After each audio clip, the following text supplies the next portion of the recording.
आज के हमारे वीडियो में मैं आपको ग्रामर पार्ट के अंदर आपके जो निबंध लेखन है वो करवा रही हूँ, जो आपके एग्जाम के अकॉर्डिंग आपको काम आने वाला है। ठीक है, तो सबसे पहले मैं आज आपको 3 निबंध करवा रही हूँ। सबसे पहले निबंध है वो है मेरा प्रवास, उसके बाद है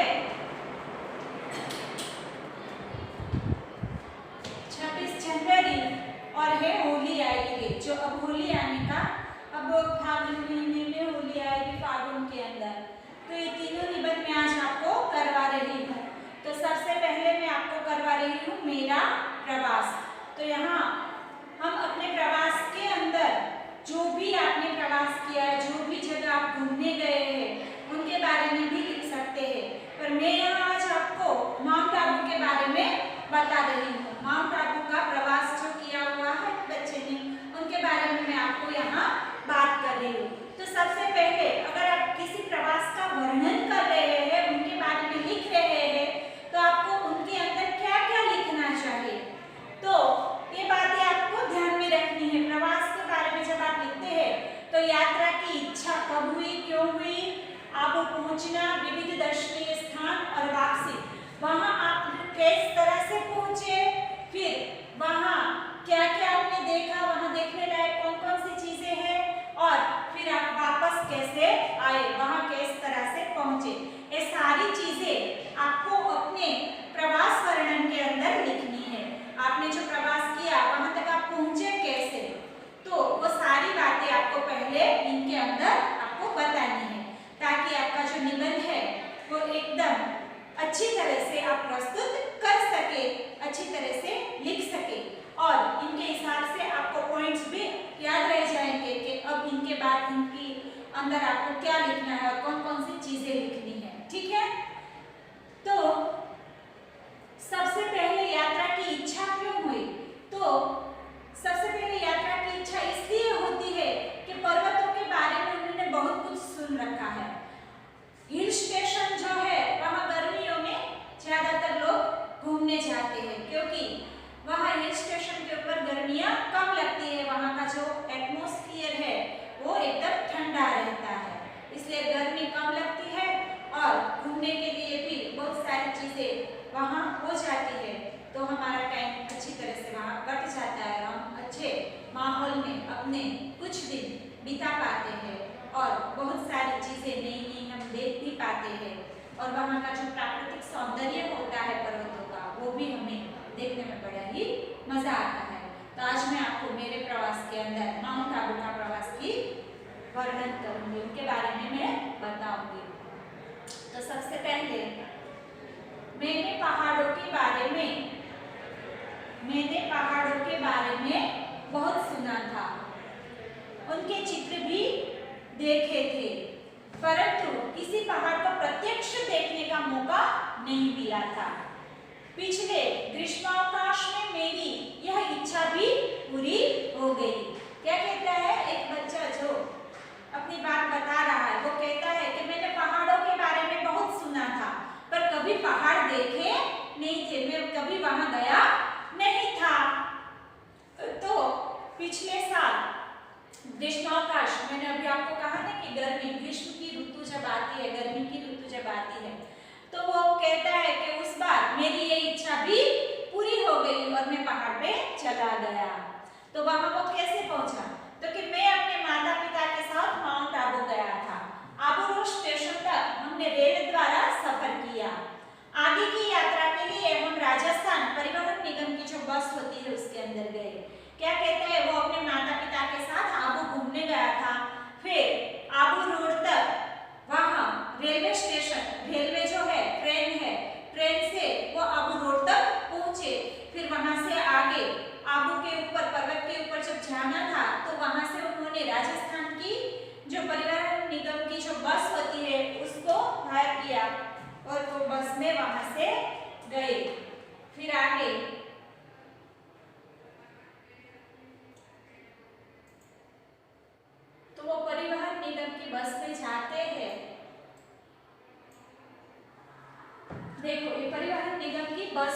सवार हुए। फिर वहां से ट्रेन उन्होंने छोड़ दिया आबू रोड से और फिर वो राजस्थान की जो बस है उसके अंदर सवार हो गए।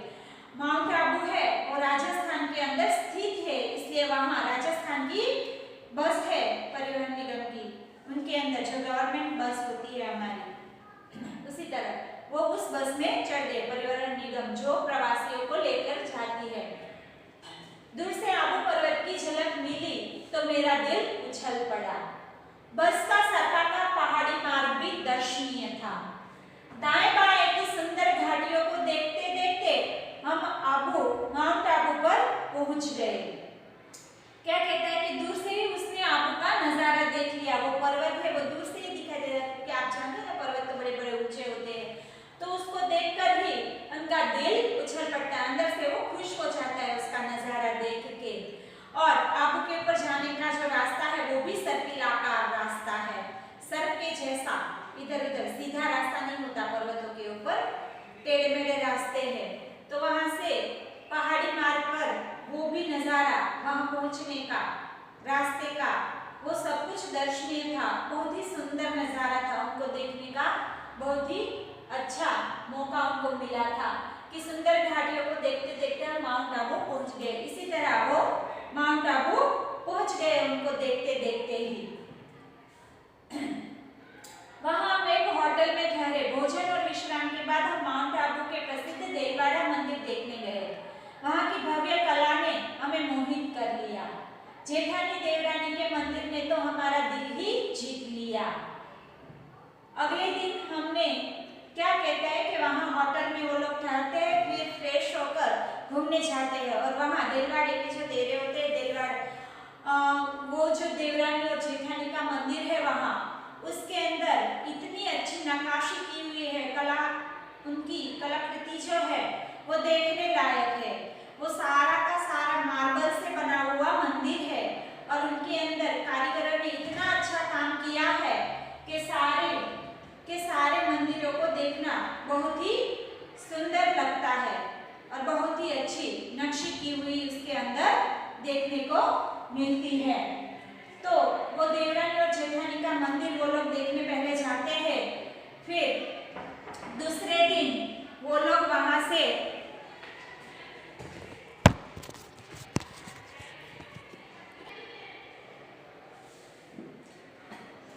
तो ये देवरानी जेठानी का मंदिर है वो भी आबू में बहुत देखने लायक है। वहां की कलाकृति है वो बहुत ही सुंदर है, वो देखने लायक है, क्योंकि मार्बल के अंदर इतनी अच्छी नक्काशी की हुई मंदिर है। इस तरह का मंदिर आप और कहीं देखने नहीं पाएंगे। फिर दूसरे दिन तो हमारा दिल ही जीत लिया। ये देवरानी और जेठानी का जो मंदिर है उसको देखकर वो सब इतने खुश हो गए, कहते कि वहां की नक्काशी वगैरह जो मंदिर है उसने हमारा दिल जीत लिया। फिर अगले दिन हमने टाडरक, पोलो ग्राउंड, वशिष्ठाश्रम, भर्तृहरि की गुफा आदि स्थान देखे। अर्बुदा देवी के मंदिर में हमने पूजा की और फिर नखी तालाब में नौका विहार किया। माउंट आबू के मनोहर सूर्यास्त, सनसेट इवेंट को देखकर हम, जो इवेंट होती है ना, उसको देखकर हम आनंद विभोर हो गए। क्या कहते हैं कि पहले दिन उन्होंने ये सारी चीजें देखी, ये देवरानी जेठानी का मंदिर, देववाड़े के जो मंदिर है वो देखे। फिर दूसरे दिन वो लोग दूसरी जगहों पर घूमने जाते हैं, तो वहाँ उन्होंने सबसे पहले टोडरोक देखा। टोडरोक जो है वो पहाड़ के ऊपर एक ऐसा पत्थर है जो मेढक के आकार में वो पत्थर खड़ा है और वहां से सनसेट भी देखने का बहुत ही मजा आता है। जो यहाँ लिखा है ना सनसेट, बहुत सारे लोग यहाँ टोडरोक पर जाके भी सनसेट देखते हैं। वैसे एक सनसेट पॉइंट अलग ही जगह है, वहां भी सब लोग जाते हैं शाम को। जब शाम होती है, सूरज डूबने वाला होता है, तो सब लोग वहां सनसेट देखने जाते हैं। वो नजारा भी बहुत ही सुंदर होता है, देखने लायक होता है। तो सब लोग एक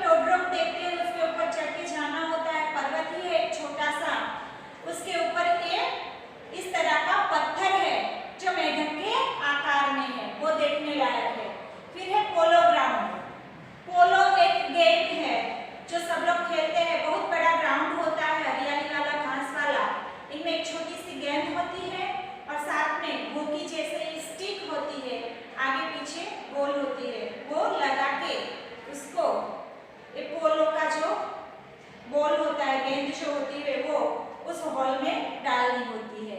इस तरह का जो ग्राउंड है तो कि वो बहुत बड़ा वहाँ पोलो ग्राउंड भी है आपके अंदर, तो कि वो हमने पोलो ग्राउंड देखा।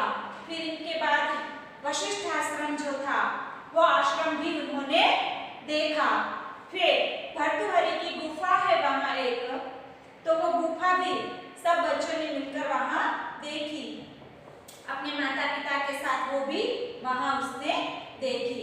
फिर आदि स्थान है और ये जो अबुर्दा देवी का मंदिर है वहाँ वो लोग भी दर्शन करने, वो भी एक पर्वत पर है, वहाँ वो लोग दर्शन करने जाते हैं और वहाँ उसने माता जी की पूजा भी की। इनके साथ एक गुरु शिखर भी है जो इनमें इनका उल्लेख नहीं है, पर माउंट आबू के अंदर एक गुरु शिखर भी है, पर्वत के ऊपर उसका मंदिर है और वहाँ इतना बड़ा बेल है, घंटे है, वो बजाने का बहुत ही अच्छा आनंद आता है। उनके पास तस्वीर खिंचवाने का भी मजा आता है।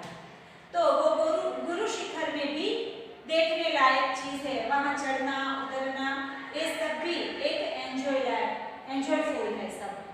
तो ये माउंट आबू के अंदर देवी का मंदिर, गुरु शिखर सब कुछ देखने के बाद फिर नखी तालाब है। ये तालाब के बारे में कहा जाता है, यहाँ देखिए ये तालाब जो नखी तालाब है ना, वो बरसों पहले, सालों पहले वो नाखून से खुदा हुआ तालाब है।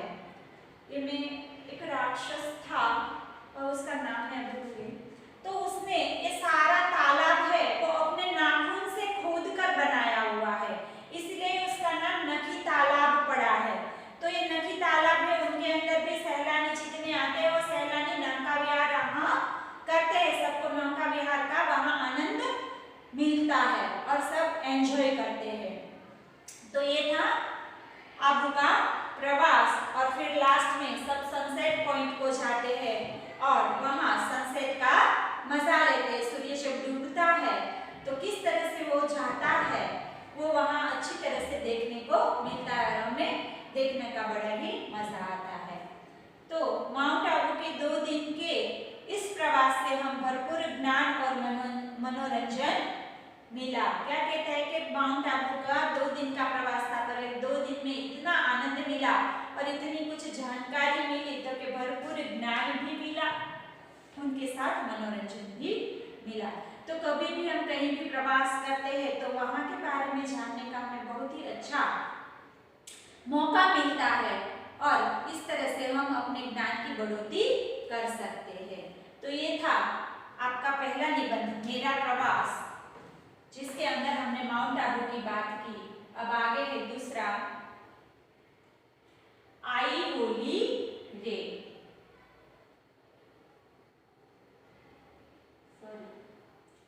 आई होली रे, ये आपका दूसरा निबंध है, आई होली रे। अब फागुन महीने के अंदर ये होली का त्योहार आएगा। आप सब जानते हैं ना, हर बार एग्जाम के ऊपर ही आ जाती है फागुन में, और आप सबको रंगों के साथ खेलना बहुत ही अच्छा लगता है। मुझे तो अच्छा लगता है, आपको अच्छा लगता है पता नहीं, पर मुझे होली बहुत ही अच्छी लगती है। त्योहार मुझे बहुत पसंद है, इनमें हम सब लोग अच्छी तरह से खेलते हैं, पर गुलाल से खेलते हैं हम लोग, रंगों से, यानी गुलाल के जो रंग होते हैं उन्हीं से ही खेलते हैं। पर हमारे परिवार में इतने सारे लोग हैं तो हम सब मिलके अच्छी तरह से इस त्योहार को मनाते हैं, हमें अच्छा लगता है। तो सबसे पहले होली आई है, तो अगर कोई भी आप निबंध लेखन लिख रहे हैं तो सबसे पहले उनके अंदर आपको कौन कौन सी चीज़ों का लिखने के बारे में ध्यान रखना है वही मैं आपको बता रही। ये आपको इनकी परिभाषा के तौर पे यहाँ कुछ मुद्दे दिए गए हैं, उन मुद्दों को आपको उनके अंदर लिखना होता है। सबसे पहले होली है, उनका परिचय, फिर है होली के बारे में प्रसिद्ध कथा, त्योहार से आनंद, होली की हानिकारक प्रवृत्तियां, होली से प्राप्त संदेश और उपसंहार। होली जो है ये त्योहार है, वो हमारा त्योहार है। ये जो हमारे सांस्कृतिक त्योहार होते हैं, हमारे धार्मिक त्योहार होते हैं, इसी तरह ये हमारा राष्ट्रीय त्योहार भी होते हैं, हमारे धार्मिक त्योहार है। तो इस त्योहार के अंदर सब लोग हिल मिलकर एक दूसरे के साथ रंगों से खेलते हैं और अच्छी तरह से होली का त्योहार है वो मनाते हैं। तो होली हमारे देश का एक प्रमुख त्योहार है। क्या है? तो एक प्रमुख त्योहार है। होली हमारे देश में बहुत ही अच्छी तरह से मनाई जाती है। राजस्थान में इसका बहुत सारा महत्व है इस त्योहार का, जितना गुजरात में नहीं उतना राजस्थान में है। तो यह त्योहार फाल्गुन मास में शुक्ल पक्ष की पूर्णिमा को मनाया जाता है। शुक्ल पक्ष यानी सुद और वद जो हम कहते हैं गुजराती में, उस तरह शुक्ल पक्ष की पूर्णिमा को मनाया जाता है। यह हमारे देश का प्रमुख त्योहार है।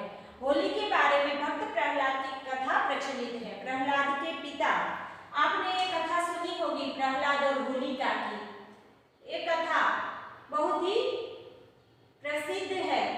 प्रहलाद है वो हिरण्यकशिपु नाम का जो एक राक्षस था उनका पुत्र था। पर प्रहलाद है वो प्रभु में इतनी आस्था रखता था, वो ईश्वर को मानता था, इसलिए प्रहलाद को बहुत सारे कष्ट है वो झेलने पड़ते हैं। जबकि उनके पिता हिरण्यकशिपु ऐसा मानते थे, वो भगवान को मानते ही नहीं थे, वो खुद अपने आप को भगवान मानते थे और सबको कहते थे कि आप मेरी पूजा करो, भगवान की पूजा करने की जरूरत नहीं है। जबकि प्रहलाद था वो उनको भगवान मानने के लिए तैयार नहीं था और वो विष्णु भगवान को बार बार याद करता था, उनका नाम लेता था, उनकी भक्ति करता था, वो उनको ही भगवान मानता था। आगे तो राजा हिरण्यकशिपु एक नास्तिक व्यक्ति थे। क्या थे? एक नास्तिक व्यक्ति थे जो भगवान में बिल्कुल आसक्त नहीं थे। उनको भगवान में बिल्कुल आसक्ति, भगवान को वो मानते ही नहीं थे। जबकि पुत्र प्रहलाद भगवान विष्णु का भक्त था। वह बात हिरण्यकशिपु को पसंद नहीं थी।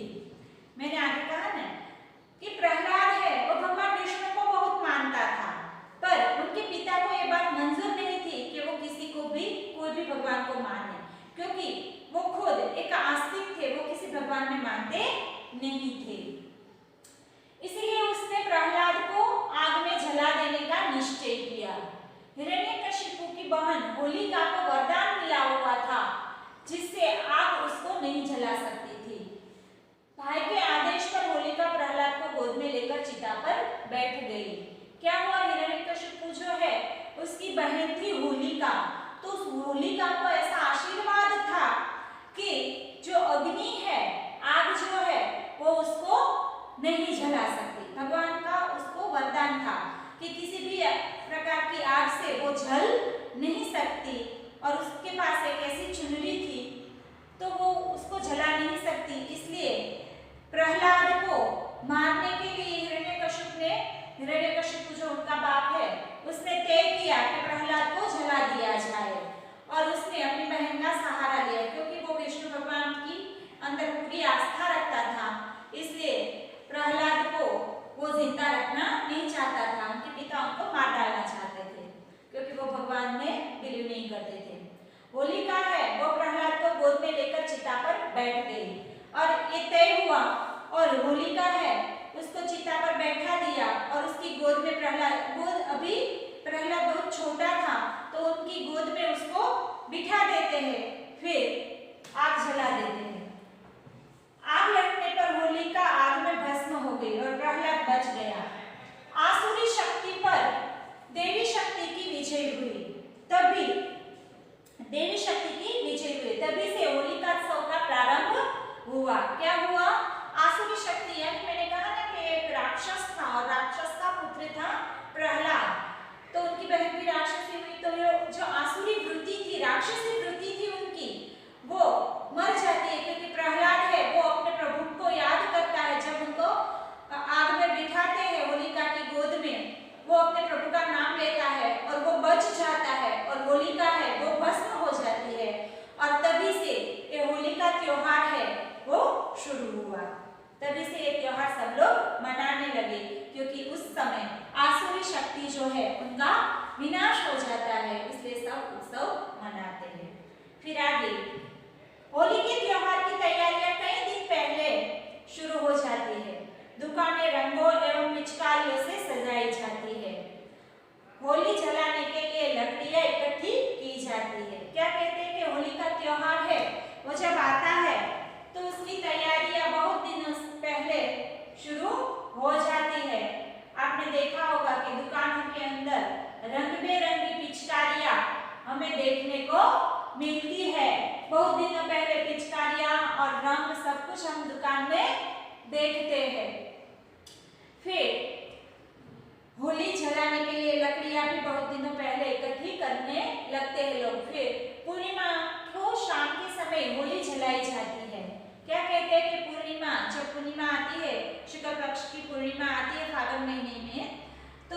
शाम को होलिका है वो जलाई जाती है और हमारे यहाँ मान्यता है कि सुहागन स्त्रियां नारियल, कुमकुम, चावल और नए अनाज से होली की पूजा करती है। बच्चे, बूढ़े, नवयुवक सभी उत्साह में आकर गाने बजाने तथा नाचने लगते हैं। होली के दूसरे दिन धुलेटी मनाई जाती है। लोग प्रेम से एक दूसरे से गले मिलते हैं। होली के उत्सव में जाति पाति और धर्म का भेदभाव मिट जाता है। क्या होता है, होली का जब जलाई जाती है होली तो सब लोग मिलजुल कर वहाँ पूजा पाठ करते हैं। और हमारे यहाँ मान्यता है कि जो सुहागन स्त्रियां है यानी जिनकी शादी हो चुकी है, ऐसी जो स्त्रियां है वो कुमकुम, नारियल और चावल, फूल और नया जो धान आता है उन सब चीजों से उनकी पूजा करते हैं और उनके साथ सब लोग नाचते गाते हैं और अच्छी तरह से होलिका का त्योहार मनाते हैं। और उनके दूसरे बाद है वो धुलेटी आती है, तब सब एक दूसरे के साथ मिलजुल कर रंगों से खेलते हैं और उस दिन सब लोग जाति पाति और धर्म का भेदभाव मिटा देते हैं और मिलजुल कर ये त्योहार अच्छी तरह से सब त्योहार है वो मनाते हैं।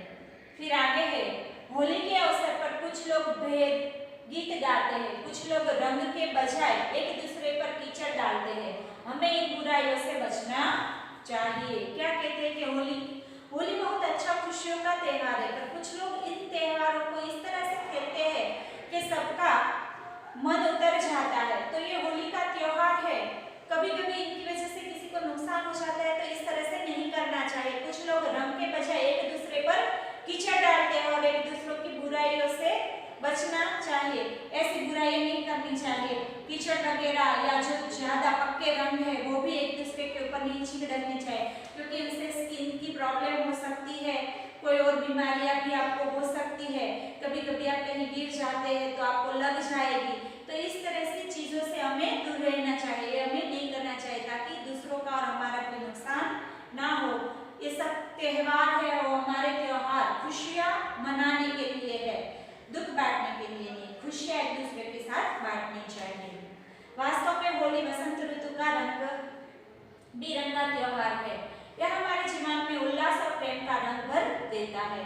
होली का त्योहार हमें यही संदेश देता है कि हमारे सारे भेदभाव भूलकर एकता के रंग में रंग जाए। तो ये था हमारा होली का त्योहार जो अच्छी तरह से सब लोग मनाते हैं। वास्तव में ये त्योहार है वो वसंत ऋतु का त्योहार है, क्योंकि वसंत के अंदर सभी चीजों के अंदर हरियाली देखने मिलती है, वृक्षों के अंदर नई उपज फूटती है और सब उनको अच्छी तरह से मनाते हैं। तो होली का त्योहार है वो सबके साथ अच्छी तरह से मिलजुल कर रहने का, सबके साथ प्यार बांटने का और खुशियां बांटने का त्योहार है। इनके बाद है आपका तीसरा निबंध, जिसका नाम है 26 जनवरी, जो अभी अभी हमने मनाई। 26 जनवरी का त्योहार है वो हमने अभी अभी ही मनाया ना। अभी ये 26 जनवरी का त्योहार आया और तो सब लोगों ने अच्छी तरह से ये त्योहार मनाया। ये 26 जनवरी का जो त्योहार है ये हमारा एक राष्ट्रीय त्योहार है, जिसके अंदर सारे राष्ट्र के लोग मिलजुल कर ये त्योहार मनाते हैं और फ्लैग होस्टिंग करते हैं। तो जब आपको 26 जनवरी का निबंध लेखन करना है तो इनके अंदर आपको इन बातों का ध्यान रखना है कि ये हमारा गणतंत्र दिवस है यानी रिपब्लिक डे। धूमधाम से मनाना चाहिए। किस तरह से मनाते हैं वो धूमधाम से मनाना, फिर दिल्ली की चहल पहल, फिर हमारा कर्तव्य, हमारा इस दिन के प्रति क्या कर्तव्य है।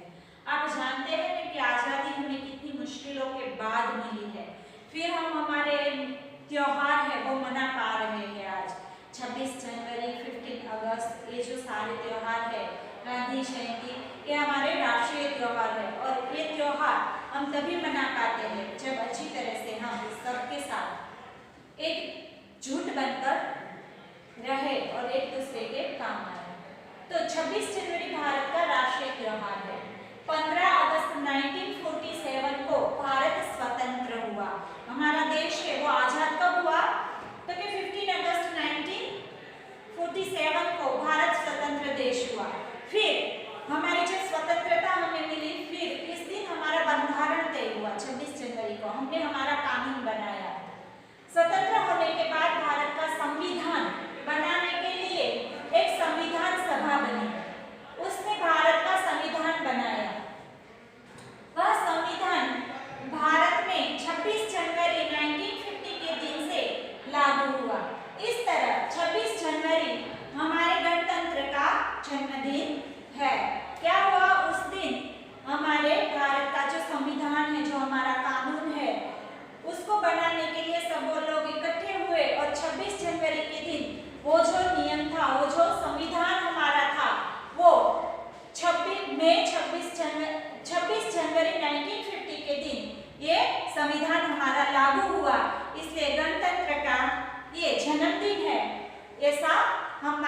करते हैं।